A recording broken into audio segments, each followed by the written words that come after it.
வணக்கம் மக்களே. நேத்து நம்முடைய முதல்வர் கடன்ல இருந்து ஆரம்பிச்சிருக்காரு. சோ நான் 10 லட்சம் கோடிக்கு மேல கடன் வாங்கி வச்சுட்டு போயிருக்கிற இன்னைக்கு அந்த தமிழ்நாடு அரசு இருக்கிற முதல்வர் ஆனதுக்கு அப்புறமேட்டு இந்த கடன்ல இருந்து ஆரம்பிக்கணும் அப்படின்னு நான் நினைச்சேன். சோ அதே மாதிரி கடன்ல இருந்து ஆரம்பிச்சிருக்காரு.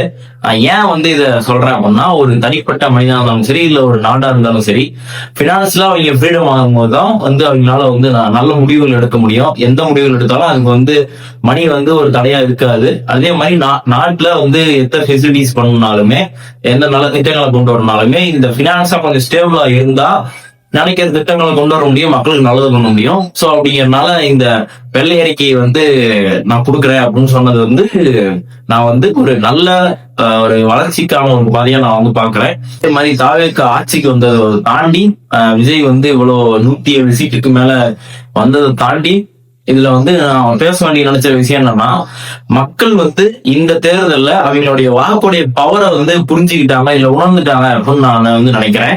ஏன் அப்படின்னா, ஒரு 60 வயசு 50 வருஷ கட்சியா இருந்தாலும் சரி, இல்ல ஒரு 25 வருஷ கட்சியா இருந்தாலும் சரி, அது மக்களுக்கு பிடிக்கல, நீங்க மக்களுக்கு எதிராக செயல்பட்டீங்க, லஞ்சம், ஊழல், பெண்கள் பாதுகாப்பு, இந்த மாதிரி லாக்அப் டெத்து, மக்கள் தூக்கி எரியறதுக்கான பவர் மக்கள் கையில இருக்குது அப்படிங்கறத புரிஞ்சுக்கிட்ட தேர்தலா நான் இந்த தேர்தலை பாக்குறேன்.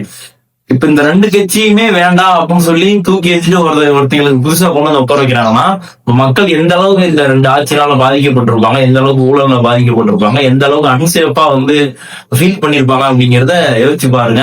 உங்களுக்கு இதை மாற்று கருத்துகள் இருந்தா கமெண்ட்ல சொல்லுங்க. அண்ட் தென் அவ்வளவுதான். நன்றி.